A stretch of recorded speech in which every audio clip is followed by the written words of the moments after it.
মাননীয় স্পিকার, আপনাকে ধন্যবাদ। আমি মোহাম্মদ আমির হামজা সদস্য প্রস্তাব করছি যে পরিকল্পনা বিভাগ সম্পর্কিত সরকারি নীতি সম্পর্কে আলোচনা উত্থাপন কল্পে হিসাবের খাত 114 পরিকল্পনা বিভাগ শিরোনামাধীন 12 নম্বর দাবি হ্রাস করিয়ে 1 টাকা করা হোক। মাননীয় স্পিকার, 1 থেকে 12 পর্যন্ত তো দেখলাম হা জয়যুক্ত হচ্ছে না, সবগুলোই না জয়যুক্ত হচ্ছে।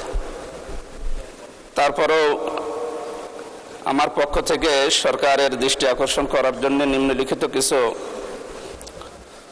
বিষয়গুলো তুলে ধরছি। প্রকল্প গ্রহণের আগে বাস্তবসম্মত সম্ভাব্যতার সমীক্ষা ও ব্যয় সুবিধা বিশ্লেষণে বাধ্যতামূলক করতে হবে। প্রকল্প বাস্তবায়নে বিলম্ব ও ব্যয় বৃদ্ধি রোধে কঠোর তদারকি এবং নিয়মিত মূল্যায়ন নিশ্চিত করতে হবে।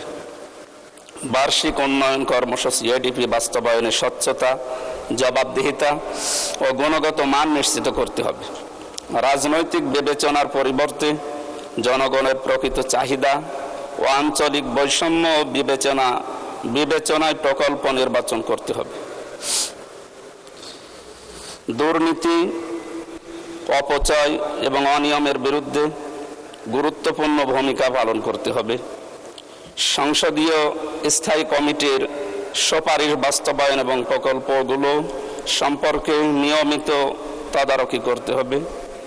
মাননীয় স্পিকার, জনগণের প্রতিটি করের টাকা অত্যন্ত মূল্যবান, তাই পরিকল্পনা বিভাগকে আরও দক্ষ, স্বচ্ছ এবং জবাবদিহিতামূলক কাজ করতে হবে। সেই লক্ষ্যে আমি এই ছাঁটাই প্রস্তাবের পক্ষে যে বক্তব্য প্রদান করেছি, আশা করছি সরকার এগুলো বিবেচনায় নেবে। মাননীয় স্পিকার, আপনাকে ধন্যবাদ। আপনাকে ধন্যবাদ মাননীয় সদস্য।